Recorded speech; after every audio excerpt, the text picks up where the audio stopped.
पहले जंगल मेरा किंगडम था, अब आधा गायब हो गया। जहाँ घास थी वहाँ अब रोड है। और जब Problem इकोसिस्टम हिलता है तो इम्पैक्ट सिर्फ एनिमल्स पे नहीं, ह्यूमंस पे भी आता है। इसी इंटरकनेक्टेड सिस्टम को बोलते हैं इकोलॉजी। तो ये तो हो गई वीडियो की बात जो अभी आपने देखी। अब थोड़ा रियलिस्टिक चीजें भी बात कर लेते हैं। मैं एक सवाल के साथ शुरू करना चाहता हूँ। ये सवाल ये हुआ कि अगर आज सारे पेड़ और पौधे खत्म कर दिया जाए, मतलब हटा ही दिए जाएं पूरे, तो इंसान कितने टाइम में खत्म हो जाएगा? थोड़ा ये ऑकवर्ड लग सकता है आपको सवाल, लेकिन बहुत ही इंपॉर्टेंट सवाल है क्योंकि हम पेड़ पौधे तो खत्म किए चले जा रहे हैं। तो इसका साइंटिफिक आंसर आप लोग देना।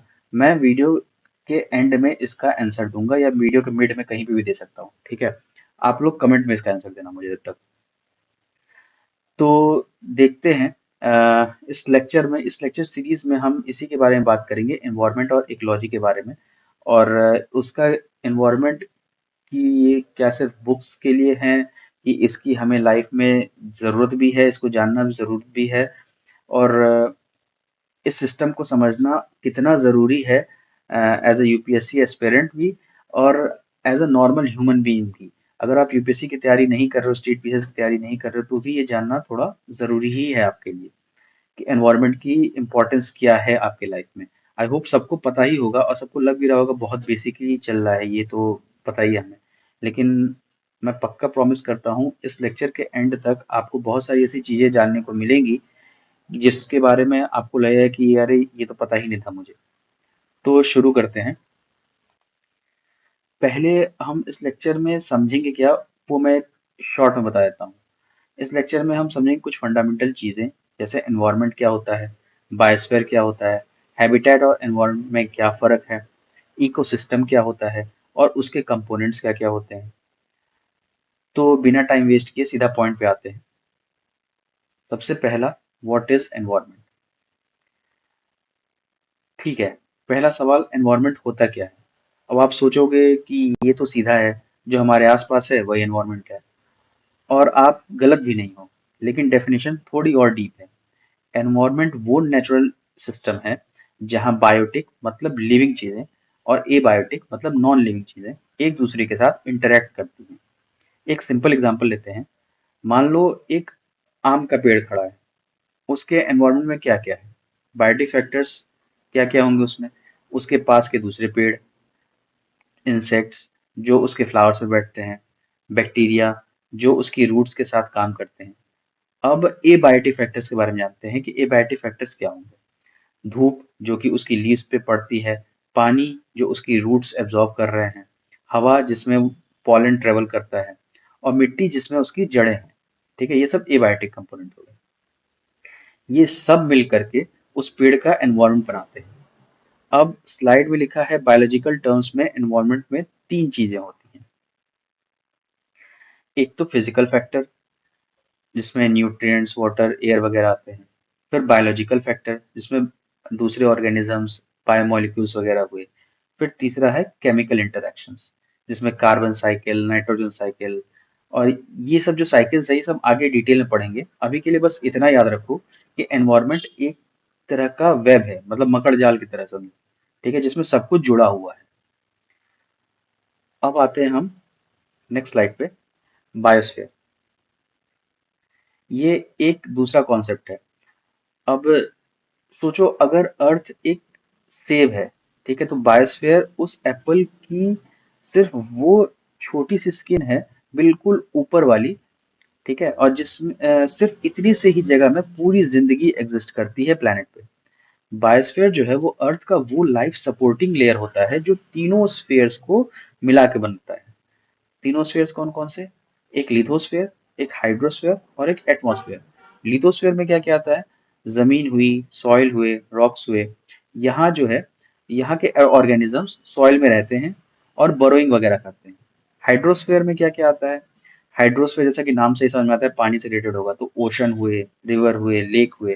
ठीक है, यहाँ मरीन लाइफ है। फिर एटमॉस्फेयर, ये हवा का लेयर हुआ, यहाँ पे चिड़िया, बर्ड्स, मतलब और इंसेक्ट्स, माइक्रोब्स वगैरह ये सब रहते हैं। ठीक है, और जहाँ ये तीनों ओवरलैप करते हैं वही बायोस्फीयर है, वही लाइफ का जोन है। लेकिन एक इम्पॉर्टेंट बात है कि बायोस्फीयर जो है वो इनफाइनाइट नहीं है। स्लाइड में लिखा है कि बायोस्फीयर एब्सेंट है कुछ एक्सट्रीम जगहों पे, जैसे पोल्स के एक्सट्रीम में, यानी टेम्परेचर इतना एक्सट्रीम है कि लाइफ वहाँ सस्टेन ही नहीं हो सकती। या फिर और उसके या फिर हाईएस्ट माउंटेन्स में, जैसे माउंट एवरेस्ट की समिट पे ऑक्सीजन नहीं है, टेम्परेचर बहुत ही खतरनाक होता है वहाँ पे कि इंसान की जान तक जा सकती है। ठीक है, फिर डीपेस्ट ओशन में भी वहाँ प्रेशर इतना ज़्यादा होता है कि ज़्यादातर लाइव्स जो है वहाँ पे सर्वाइव ही नहीं कर पाती।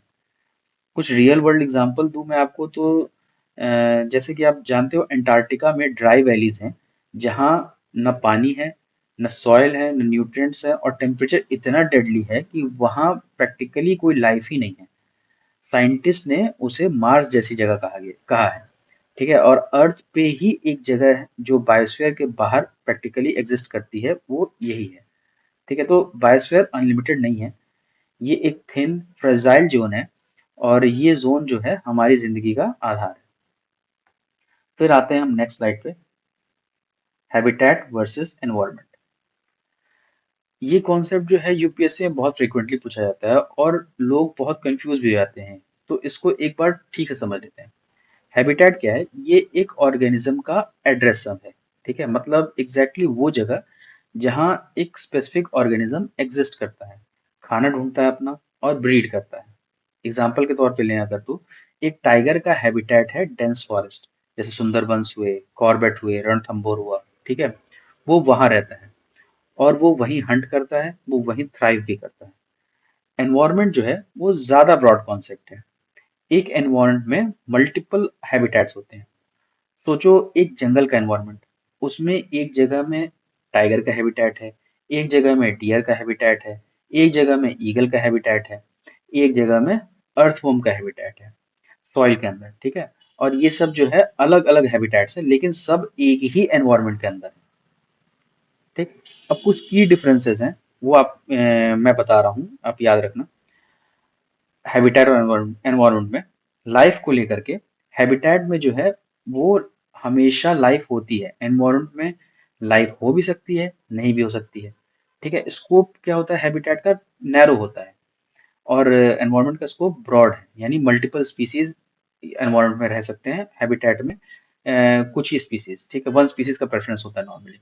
रिलेशन के तौर पे देखें तो हैबिटेट जो है, ये हर हैबिटेट जो है वो एक एनवायरनमेंट अपने आप में है, लेकिन हर एनवायरनमेंट एक एक हैबिटेट नहीं होता, वहाँ मल्टीपल हैबिटेट्स एग्जिस्ट करते हैं। अच्छा, एक और इजी ट्रिक इसको याद रखने के लिए बता दूं मैं। हैबिटेट जो है तो है वो घर के एड्रेस की तरह इसको समझो, और एनवायरनमेंट मतलब पूरा मोहल्ला। ठीक है, इसको ऐसे याद रख सकते हैं अगर आप ज्यादा कंफ्यूज हो रहे हो तो। ठीक, आई होप ये क्लियर हो गया होगा।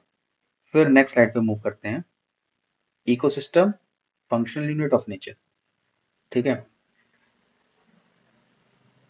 इस लेक्चर का ये सबसे ज्यादा इंपॉर्टेंट कॉन्सेप्ट है, इकोसिस्टम। इकोसिस्टम को याद रखने का एक सिंपल वे है कि ये नेचर का फंक्शनल यूनिट है, मतलब ये एक ऐसी यूनिट है जिसमें सब कुछ काम कर रहा होता है एक सिस्टम की तरह, इसलिए नाम है इकोसिस्टम। ठीक है, सबसे पहला पॉइंट जो है लिविंग ऑर्गेनिज्म का स्लाइड में, उसमें क्या है कि किसी भी इकोसिस्टम में लिविंग ऑर्गेनिजम्स होते हैं, प्रोड्यूसर्स होते हैं जो सनलाइट से खाना बनाते हैं। ठीक है, फिर कंज्यूमर्स होते हैं जो उस खाने को खाते हैं, और डिकम्पोजर्स होते हैं जो सब कुछ तोड़ के न्यूट्रिएंट्स को वापस एनवायरनमेंट में दे देते हैं। ठीक है, दूसरा क्या है? Physical environment. ये लिविंग ऑर्गेनिजम्स सिर्फ अकेले नहीं रहते, ये अपनी abiotic environment, soil, water, air, temperature, इन सब के साथ कनेक्टेड होते हैं। तीसरा क्या है? Nutrient cycle. न्यूट्रिएंट साइकिल और एनर्जी फ्लो। इस सिस्टम में क्या होता है कि एनर्जी फ्लो होती रहती है, जैसे गाय घास खाती है, शेर गाय को खाता है, और ये एनर्जी का ट्रांसफर है।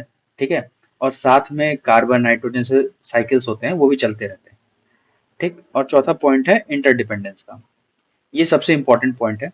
इकोसिस्टम में सब कुछ एक दूसरे पे डिपेंडेंट रहता है, जिसमें अगर एक हिस्सा डैमेज हुआ तो पूरा सिस्टम इफेक्ट होता है, जैसा कि आपने वीडियो के स्टार्टिंग में देखा था। ठीक है, जो 3 जानवर आपस में बात कर रहे थे। और एक रियल वर्ल्ड एग्जांपल दूं तो 2011 में येलोस्टोन नेशनल पार्क में एक एक्सपेरिमेंट हुआ था, जिसमें वुल्व्स यानी भेड़िए वहां से एक्सटिंक्ट हो गए थे और इन्हें वापस लाया गया था। और हुआ क्या? डियर की जो पॉपुलेशन है वो कंट्रोल हो गई थी। जिससे ओवरग्रेजिंग भी रुकी, ठीक है, और रिवर्स के किनारे पे फिर से पेड़ उगने लगे। रिवर्स का जो कोर्स है वो भी बढ़ गया। और सिर्फ ये सब कैसे हुआ? सिर्फ भेड़िए के वापस आने से, ठीक है। और इसको ट्रॉफिक कैस्केड भी कहते हैं, ठीक है। इतना इंटरकनेक्टेड है ये इकोसिस्टम। अभी इंडिया में भी आपको पता होगा कूनो नेशनल पार्क में ये चीज हो रहा है, ठीक है। तो आपको ये टर्मिनोलॉजी याद रखनी है, ट्रॉफिक कैस्केड, ठीक। फिर आते हैं नेक्स्ट स्लाइड पे, types of ecosystem. Types of ecosystem, ये थोड़ा सिंपल है। इकोसिस्टम को ब्रॉडली 3 कैटेगरीज में बांटा गया है। एक टेरेस्टेरियल इकोसिस्टम, मतलब जो जमीन के इकोसिस्टम है इसके अंदर आते हैं, जैसे फॉरेस्ट हुए, ग्रासलैंड हुए, डेजर्ट्स, ये सब हुए, ठीक है। इंडिया में ही देखो तो थार डेजर्ट एक डेजर्ट इकोसिस्टम है, सुंदरबंस जो है वो एक फॉरेस्ट इकोसिस्टम है, और डेक्कन प्लेटू एक ग्रासी एरिया, एक ग्रासी ग्रासलैंड इकोसिस्टम है, ठीक है। फिर एक्वेटिक इकोसिस्टम की बात करें तो पानी के जो ये इकोसिस्टम जो है पानी के अंदर होता है। पॉन्ड्स हुआ, लेक हुआ, वेटलैंड हुआ, रिवर हुआ, ठीक है, ये सब। और इसके बाद में फिर तीसरा आता है human made ecosystem. Human made ecosystem में क्या? इंसान के बनाए हुए इकोसिस्टम, जैसे एक फार्म हुआ, ठीक है, क्रॉप फील्ड हुआ, ये सब। यहाँ पे क्या होता है कि यहाँ ऑर्गेनिजम्स हैं, सनलाइट है, सॉइल है, एनर्जी का फ्लो है। टेक्निकली ये भी एक इकोसिस्टम है, लेकिन इसको इंसान ने डिजाइन किया है, ठीक है। और इसका सबसे कॉमन उदाहरण अगर आप देखो तो ये तो फार्म हो ही गया, दूसरा एक होता है एक्वेरियम का, ठीक है। एक इंटरेस्टिंग पॉइंट है कि ह्यूमन मेड इकोसिस्टम जो है वो नेचुरल इकोसिस्टम पे डिपेंड करते हैं। कोई भी फार्म तब तक काम करता है जब तक उसकी सॉइल हेल्दी है, ठीक है, जो कि एक नेचुरल प्रोसेस है। तो ये तो हो गया टाइप्स ऑफ इकोसिस्टम। फिर नेक्स्ट पे आते हैं हम, नेक्स्ट स्लाइड पे, एबायोटिक कंपोनेंट्स। एबायोटिक कंपोनेंट्स क्या है? अब इकोसिस्टम में एबायोटिक कंपोनेंट्स होते हैं जो नॉन लिविंग कंपोनेंट्स होते हैं, ठीक है। मेजर है आपके एबायोटिक फैक्टर्स हैं, जैसे एक तो हो गया लाइट। लाइट यानी रोशनी।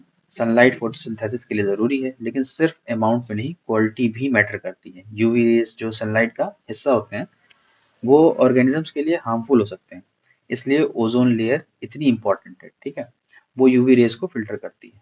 फिर दूसरा है आपका रेनफॉल।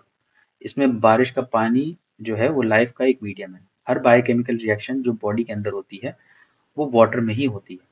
और कम बारिश यानी वो डेजर्ट में तब्दील हो सकता है, ज्यादा बारिश रेन फॉरेस्ट, ठीक है। बारिश ही डिसाइड करेगा कि कौन सा इकोसिस्टम फॉर्म होता है।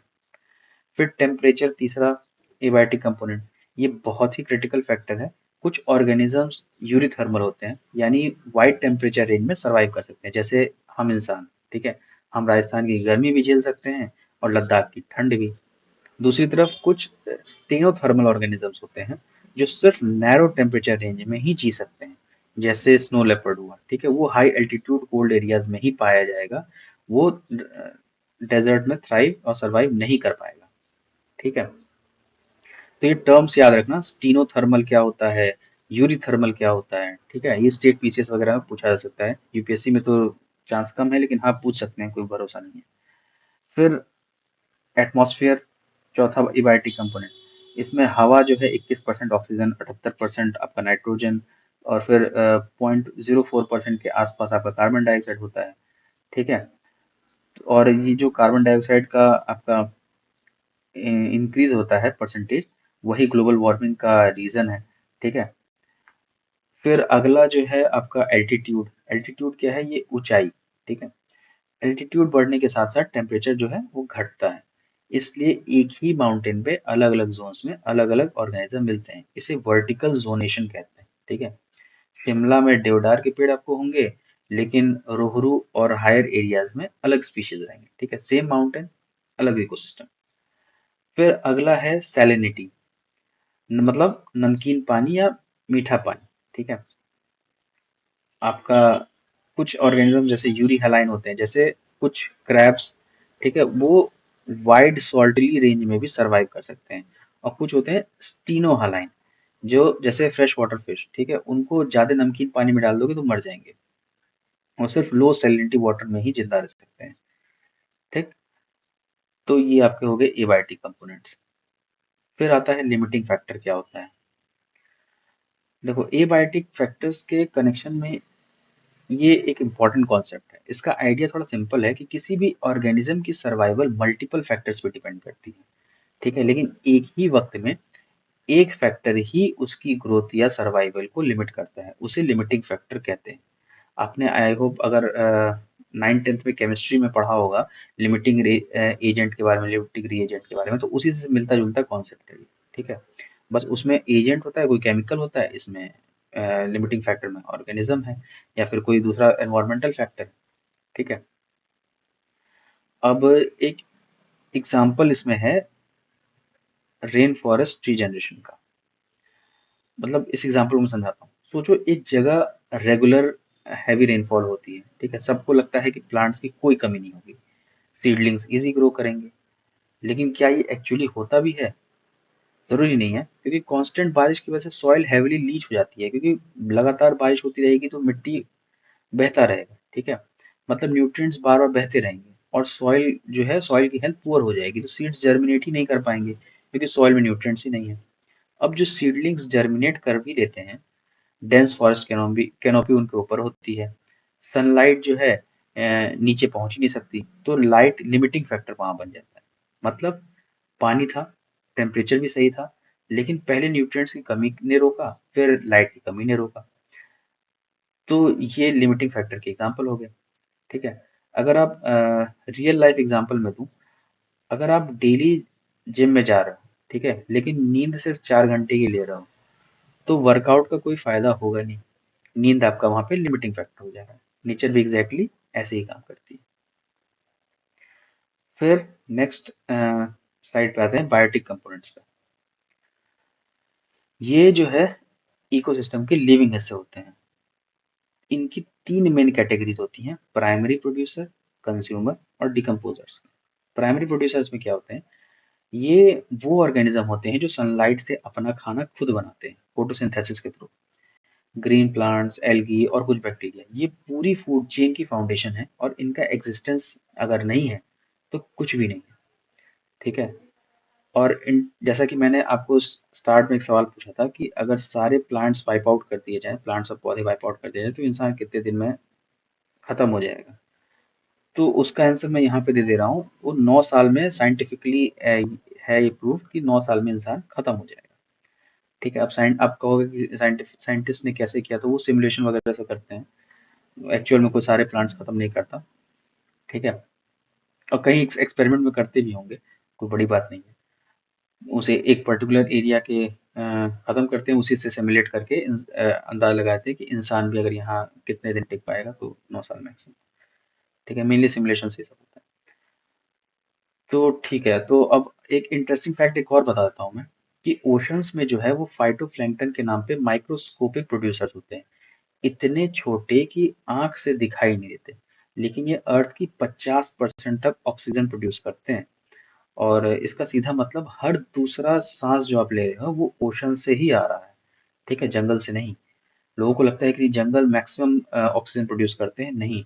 फाइटोप्लैंक्टन्स जो ओशन में है वो सबसे ज्यादा अमाउंट ऑफ ऑक्सीजन प्रोड्यूस करते हैं, ठीक है? तो अब दूसरे बायोटिक कंपोनेंट पे आते हैं हम, कंज्यूमर्स। कंज्यूमर्स यानी कि वो ऑर्गेनिजम्स जो दूसरे को खाकर एनर्जी लेते हैं। जैसे इसमें आते हैं फर्दर हर्बीवोर्स, कार्निवोर्स और ओमनीवोर्स।